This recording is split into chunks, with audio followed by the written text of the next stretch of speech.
Hello guys, आज हम लोग कवर करेंगे ट्रांसफार्मर का construction of transformer, properties of oil और ट्रांसफार्मर का ओवरव्यू देखेंगे।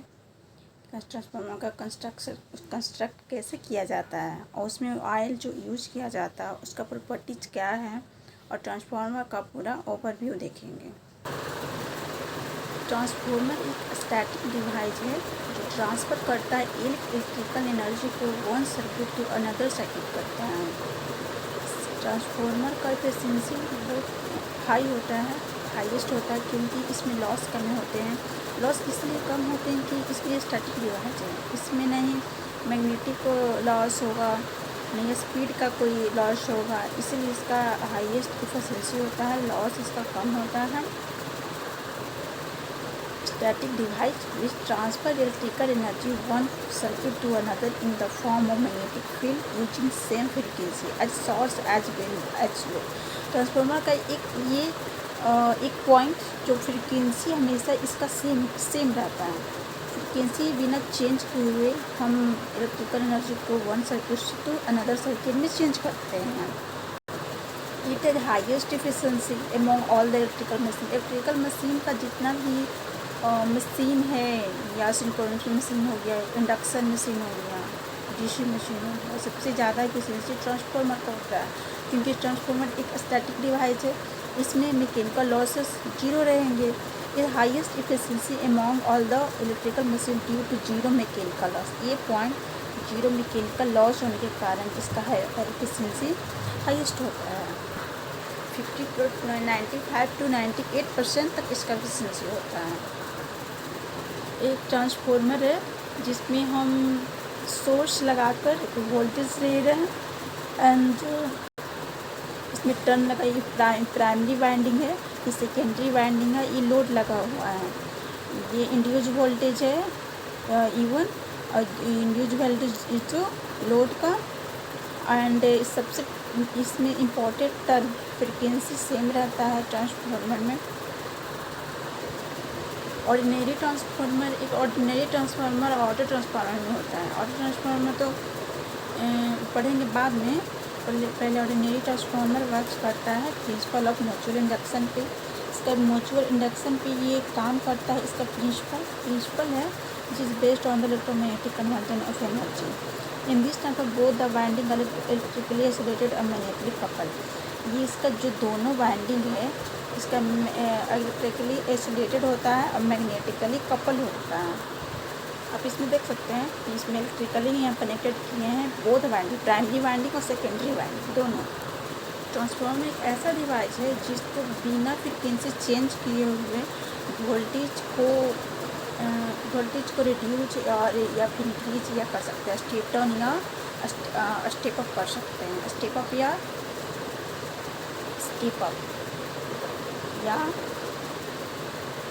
स्टेप डाउन कर सकते हैं। The current and voltage level can be changed by changing the number of turns। Number of turns के द्वारा हम वोल्टेज लेवल को चेंज कर सकते हैं in the winding, so that it will be user for step up और step down application के लिए इसको यूज करते हैं।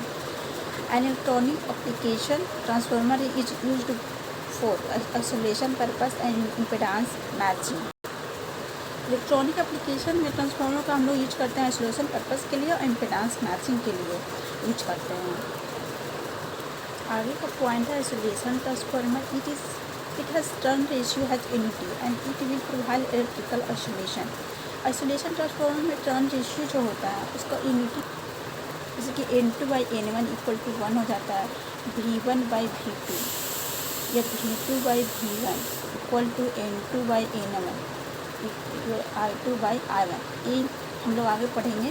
इसका ये जो टर्न रेशियो होता है इसका यूनिटी होता है। आइसोलेशन किसका?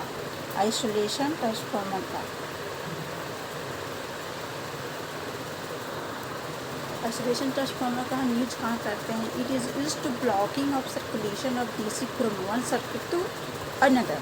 इसका यूज करते हैं हम लोग blocking the circulation of DC में जो सर्कुलेशन जो होता है उसको ब्लॉक करने के लिए इसको यूज करते हैं isolation transformer. Classification of transformer को हम और बहुत से टर्म में बांट सकते हैं, जैसे फेज के अनुसार 1 फेज या 3 फेज में बांट सकते हैं।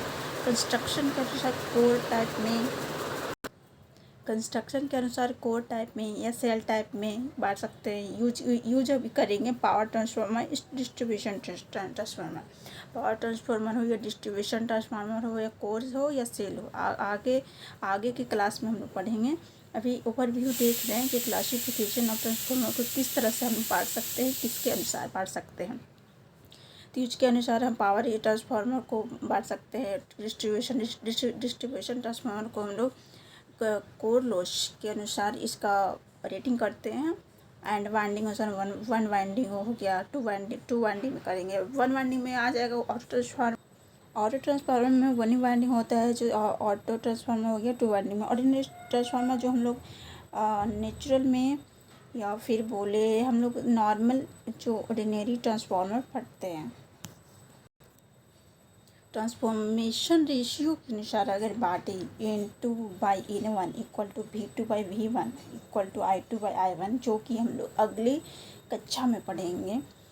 के ट्रांसफॉर्मर रेशियो है, इसके बारे में पढ़ेगा। के 1 से ग्रेटर होता है, ये इंड्यूस वोल्टेज V2 अगर ग्रेटर देन हो जाए V1 का तो स्टेप अप होता है, और अगर सेकेंडरी वोल्टेज हो जाए, कम हो जाए V1 से, तो स्टेप डाउन होता है। अगर इक्वल हो जाए तो ऑसिलेशन ट्रांसफार्मर होता है, क्योंकि इसका जो टर्न रेशियो होगा 1 होता है। और कूलिंग के अनुसार पढ़ें तो कूलेंट हो गया air, oil, water circulation natural के द्वारा कर सकते हैं, फोर्स के द्वारा कर सकते हैं इसमें कूलिंग में। और अदर बांट सकते हैं वो इन्हें हो गया, फ्लूइड हो गया। फिर कनेक्शन के अनुसार स्टार हो गया, स्टार डेल्टा स्कॉट कनेक्शन, जो कि हम लोग अगला कक्षा में पढ़ेंगे। न्यू टॉपिक स्टार्ट करते हैं। कंस्ट्रक्शन ऑफ ट्रांसफार्मर का कंस्ट्रक्शन हम कैसे कर सकते हैं, उसमें क्या कौन कौन सी पार्ट होती है, उसके बारे में आज पढ़ेंगे। पहला पार्ट है transformer tank. It is made of cast iron का ईट बना होता है and provided for mechanical protection it source winding core और आयरन। ट्रांसफार्मर टैंक जो होता है कास्ट आयरन का बना होता है। इसको मैकेनिकल प्रोटेक्शन के लिए इसको कास्ट आयरन से ही हम लोग इसे निर्मित करते हैं। It source winding core and oil. Transformer oil it is used for insulation and cooling purpose. Transformer oil को हम लोग इंसुलेशन और कूलिंग पर्पस दोनों के लिए यूज करते हैं। सिर्फ ऑब्जेक्टिव क्वेश्चन में आता है कि ट्रांसफार्मर आयल को क्या के लिए यूज करते हैं, तो सिर्फ कूलिंग पर्पस के लिए नहीं, इंसुलेशन और कूलिंग पर्पस दोनों के लिए यूज करते हैं ट्रांसफार्मर आयल। जो कि ट्रांसफार्मर आयल एक मिनरल आयल है जो रिफॉर्म होता है स्ट्रक्चर ऑफ क्रूड आयल से, पॉलीक्लोराइड बाइफेनॉल से। It will change its colour from light yellow to dark brown after degradation. Transformer oil को तो ये जनरली मिनरल आयल है, जो इसका स्ट्रक्चर जो रिफॉर्म करते हैं क्रूड आयल से करते हैं। ये इसका पहले का कलर येलो होता है, जब ये डिग्रेड हो जाता है तो डार्क ब्लू का इसका कलर चेंज हो जाता है, लाइट येलो से हो जाता है डार्क ब्राउन। नेक्स्ट है properties of oil. Properties of oil हमारे ट्रांसफार्मर में इंसुलेशन और कूलिंग पर्पस के लिए दोनों के लिए यूज करते हैं। एक महत्वपूर्ण है भूमिका है डिक्रीशन। जब इसका सबसे आयल का जब इसका कलर लाइट येलो होता है और जब ये डिग्रेड कर जाता है तो ये डार्क ब्राउन हो जाता है। उस प्रॉपर्टीज ऑफ आयल पढ़ेंगे, इसका क्या प्रॉपर्टीज होना चाहिए आयल को। पहला है हाई डाइलेक्ट्रिक स्ट्रेंथ। इसका डाइलेक्ट्रिक स्ट्रेंथ हाई होना चाहिए, हाई इंसुलेटिंग स्ट्रेंथ होना चाहिए, हाई बॉइलिंग पॉइंट होना चाहिए, बॉइलिंग पॉइंट भी हाई होना चाहिए, boiling point high plus point होना चाहिए। बॉइलिंग पॉइंट मतलब अगर बॉइलिंग पॉइंट होता है जो लिक्विड से जितना जल्दी हो सके वेपर में कन्वर्ट हो जाए, उसे बॉइलिंग पॉइंट इसका हाई होना चाहिए। Boiling point high flash point होना चाहिए, जिसकी इलेक्ट्रिकल ब्रेकडाउन बोलते हैं। लो विस्कोसिटी होना चाहिए, लो वोलेटिलिटी होना चाहिए, नॉन हाइग्रोस का उपयोग होना चाहिए। इसमें आर्द्रता बहुत नहीं होना चाहिए। लो वोलेटिलिटी डिग्री ऑफ वेपराइजेशन होना चाहिए, बहुत कम होना चाहिए। तो इसका ओवरव्यू है dielectric strength, insulating strength, boiling point, flash point इस हाई होना चाहिए, विस्कोसिटी लो, वोलेटिलिटी लो। तीसरा कंपोनेंट है कंजर्वेटर टैंक, इसको ये एक्सपेंसर टैंक बोलते हैं। It will regulates the oil supply, ये ऑयल सप्लाई को रेगुलेट करता है मेन टैंक में। इट टेक्स अ कंस्ट्रक्शन और एक्सपेंशन ऑफ ऑयल को कंस्ट्रक्शन और एक्सपेंड कर सकता है, जब ये ज़रूरत करने पे इसे एक्सपेंड कर सकता है, कंस्ट्रक्ट करता है। और सडलियम it also adjust the oil level of 10 to 12%, 10 to 12% ये ऑयल लेवल को एडजस्ट कर सकता है और check the leakage of oil. Conservator tank इसलिए लगा होता है कि अगर ऑयल ज़्यादा हो जाता है या कम हो जाता है तो उसे रेगुलेट कर सकते, एक्सपैंड कर सकते या कंस्ट्रक्ट कर सकते हैं। एक के कंजर्वेटर टैंक में जैसे ही ऑयल ज़्यादा हुआ तो एक अपर लेवल में चला जाता है, ये 10 to 12% तक ये कर सकता है एडजस्ट। नेक्स्ट है Buchholz relay, it is gas actuated relay which provided for protection against internal fault of transformer. Internal fault जब ट्रांसफार्मर तो उसे डिटेक्ट करने के लिए, उसको प्रोटेक्शन करने के लिए फुकाज रिले का यूज करते हैं। ये प्लेस्ड होता है main tank and conservator tank के बीच में प्लेस्ड होता है। Main tank and conservator tank के बीच में प्लेस होता है 2 to 10 डिग्री, बहुत इंपॉर्टेंट है। 2 to 10 डिग्री के इंक्लाइंड एंगल पे ये प्लेस होता है मेन टैंक और कंजर्वेटर टैंक के बीच में। एंड ये यूज किया जाता है, इसमें ऑयल फिल ट्रांसफॉर्मेटेड अगर 500 या 750 kVA तक इसको यूज करते हैं। This relay provided protection against slow moving and heavy fault. Buchholz relay को हैवी फॉल्ट के लिए या स्लो मूविंग दोनों के लिए यूज करते हैं। अगर स्लो फॉल्ट है तो उसमें भी फुकाज रिले को यूज कर सकते हैं, हैवी फॉल्ट है उसमें भी कर सकते हैं। और कैसे करेंगे यूज वो हम देखते हैं। ये फिगर जो आपको दिख रहा है ये फुकाज रिले है, इसमें हम लगाते हैं फ्लॉट पे रहता है 2 अलार्म सर्किट, एच स्विच का बना हुआ रहता है। तो यहाँ ये से हम 8 सर्किट को ट्रिप करते हैं, सर्किट ब्रेकर। ये कंजर्वेटर टैंक है, मेन टैंक मतलब मेन टैंक और कंजर्वेटर टैंक के बीच में ही रहता है। Buchholz relay conservator tank main tank के बीच में है फुकाज रिले। फुकाज रिले हम कैसे यूज करते हैं, सबसे दूसरी बात कि स्लो मूविंग फॉल्ट हो या हैवी फॉल्ट हो दोनों के लिए यूज करते हैं। जब स्लो फॉल्ट होता है फुकाज रिले को, अगर स्लो फॉल्ट होता है ना, स्लो फॉल्ट अगर होता है तो अलार्म सर्किट के द्वारा हमें इंडिकेट कर देता है। अगर हैवी फॉल्ट हो तो सर्किट को ट्रिप कर देता है। इसमें फ्लेक्स भरा हुआ फ्लेक्स है, इसका कंस्ट्रक्शन हम लोग देख लिए एक काम कैसे करता है। अगर स्लो फॉल्ट होता है ना तो इसे फ्लोट के द्वारा ही हमें ऑयल जो भरा हुआ है तो इसमें गैस एक्चुएटेड रिले होता है। ये जब होता है ना तो सर्किट को अलार्म बजने लगता है, तो जिससे हमें पता चलता है कि स्लो इंडिकेट कर देता है स्लो फॉल्ट हुआ है। अगर ज़्यादा हैवी फॉल्ट होता है ना तो सर्किट को यहाँ से ट्रिप कर देता है।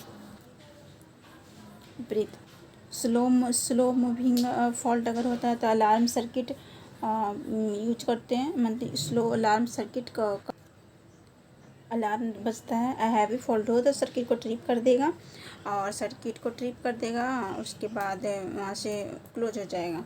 गैस प्लस ऑयल दोनों का यहाँ पे यूज होता है, लो gas actuated. Slow moving fault में क्या होता है, जब हमारा ट्रांसफार्मर है, स्लो फॉल्ट कब होगा, जब इंसुलेशन फेलियर होगा, कोर हीटिंग होगा, ऑयल लीकेज होगा। अगर इंसुलेशन फेलियर हो गया, इंसुलेशन जो किया हुआ ये फेलियर हो गया, कोर हीटिंग, कोर में ज़्यादा हीट कर रहा है कुछ लॉस की वजह से, या ऑयल लीकेज कर रहा है तो स्लो मूविंग फॉल्ट है। ये लो गैस एक्चुएटेड प्रोटेक्शन के अंतर्गत आएगा। ये ट्रांसफार्मर को अलार्म सर्किट के द्वारा उसको प्रोटेक्ट करेगा फुकाज रिले। और जहाँ हैवी फॉल्ट होगा, जैसे में कि कंप्लीट शॉर्ट सर्किट फॉल्ट हो जाता है, जैसे ही शॉर्ट सर्किट फॉल्ट हुआ हैवी फॉल्ट के दौरान तो सर्किट को ट्रिप कर देगा और बिल्कुल तरह से ट्रिप हो जाता है। और ट्रांसफार्मर को फुकाज रिले बिल्कुल तरह से ट्रिप होने के बाद उसको ट्रांसफार्मर को शिफ्ट कर लेते हैं। तो फुकाज रिले से क्वेश्चन ये भी आते हैं कि फुकाज रिले को हम कहाँ यूज करते हैं। किस किस के द्वारा कहाँ कहाँ प्लेस्ड होते हैं। तो मेन टैंक और कंजर्वेटर टैंक के बीच में होते हैं, 2 to 10 डिग्री होते हैं। और बुकाज रिले को हम ट्रांसफार्मर में यूज करते हैं हम लोग। और मेन टैंक कंजर्वेटर टैंक के बीच में लगा हुआ रहता है। अगर छोटा फॉल्ट है, शॉर्ट फॉल्ट है, स्लो मूविंग फॉल्ट है तो अलार्म सर्किट के द्वारा हमें ट्रांसफार्मर को बचाएगा। और हैवी फॉल्ट है तो सर्किट को ट्रिप कर देगा। आज का क्लास यहीं तक है। अगले वीडियो में नेक्स्ट टॉपिक पढ़ेंगे। कंस्ट्रक्शन का कुछ पार्ट बचा हुआ है, उसको कवर करेंगे। Good bye.